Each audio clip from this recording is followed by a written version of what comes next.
The winter solstice that is happening tomorrow, December 21st, is the very thing that you guys are celebrating when we're talking about Christmas and the birth of Jesus and all these different traditions that have changed over time.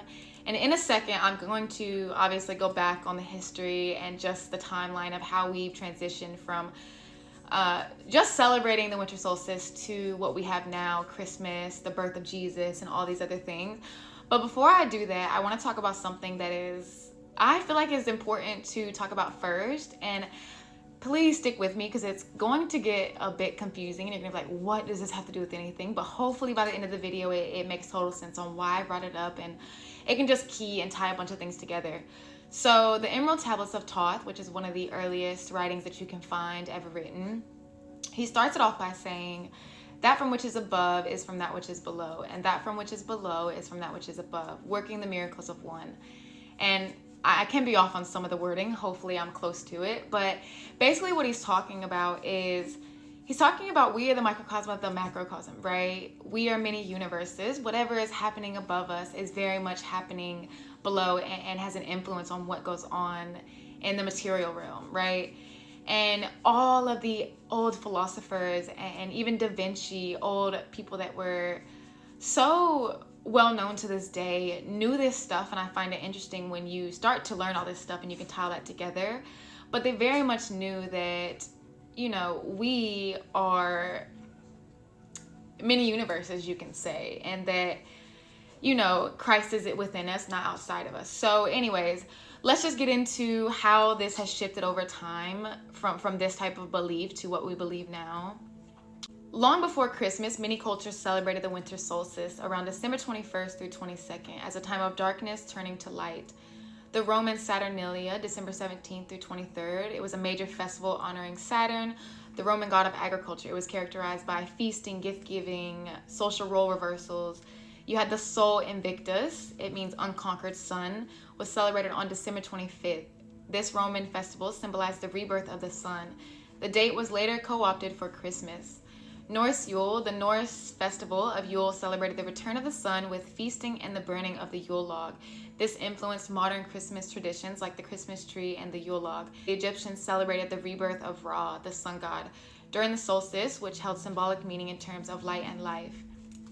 So, Emperor Constantine in 306 through 337 CE, he established December 25th as the official date for celebrating the birth of Jesus. And you have to remember, this was the very time that Christianity was getting pushed throughout Europe, and they were sending missionaries all to all other countries and teaching people this new Christian movement. And yes, you had people that were religious, and I wouldn't say religious because religion didn't even become a term until later in the Roman times, but they were spiritual, but they were Gnostic Christians, right? They believed the stuff that I teach, that Christ is within you, not outside of you.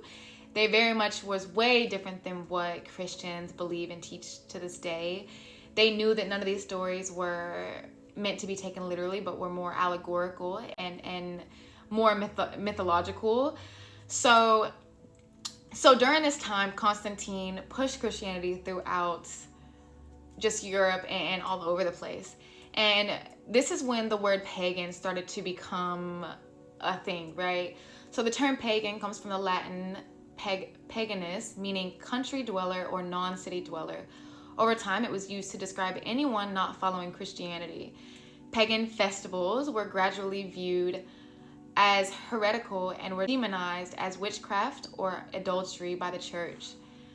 So the shift from winter solstice to Christmas, solstice rituals and pagan celebrations were overshadowed by the rise of Christianized festivals, particularly Christmas, now framed around the birth of Jesus. So by 350 CE, Pope Julius officially set December 25th as the date of Christmas, reinforcing Constantine's decree. This alignment was intended to make it easier for pagans to transition to Christianity while still maintaining some familiar traditions. Okay, so I want to kind of jump off of there for a second and get into some of the verses because this video, I can tell, is already getting long. Matthew 27:57 through 60, they took the body, wrapped it in a clean linen cloth, placed it in his own new tomb, right? All of these verses I'm about to talk about the three, right? And Mark 8:31, this began to teach that the Son of Man must suffer many things, after 3 days rise again. Luke 24:7, the Son of Man must be delivered into the hands of sinful men, be crucified, and on the third day be raised again. 1 Corinthians 15:4, that he was buried and he was raised on the third day according to the scriptures. Okay, so why this is so important is because what this is symbolizing, it's not just symbolizing the sun, right? When it dies on the 21st, it makes its way back on the 25th, 3 days, right? Going into hibernation, it's the rebirth, the death and the rebirth. That's what it's talking about. And we need to have that same thing go on spiritually for ourselves. So 3 days we need to be in a fast, right? Every month in your zodiac sign, when the moon passes, you have a chrism oil or seed that's planted in your solar plexus chakra, right? And when you look at this chart, you also understand that is what the Virgin Mary, Virgo, it's talking about. It is very much in your solar plexus. And when you're in a fasted state, when you're going in meditation and you just go within, hibernate for 3 days, go through this death process, this spiritual death of getting rid of everything that you've been taught before, all of this negative, low vibrational things. And then, allow that oil to rise back up, cross the vagus nerve, let that crucifixion happen. That's where that happens. Let it go into your pineal gland, and you will be able to see with your eye and not with your two eyes, right? It's what it's talking about, and I hope that ties into why I wanted to reference the emerald tablets and what Thoth was speaking on. Because it's all symbolic. It's all always talking about us along with the sun and what goes on above us. So yes, the Bible is talking about the sun's path through the zodiac signs, right? But it's also talking about us going within and doing the same exact thing that the sun has to take.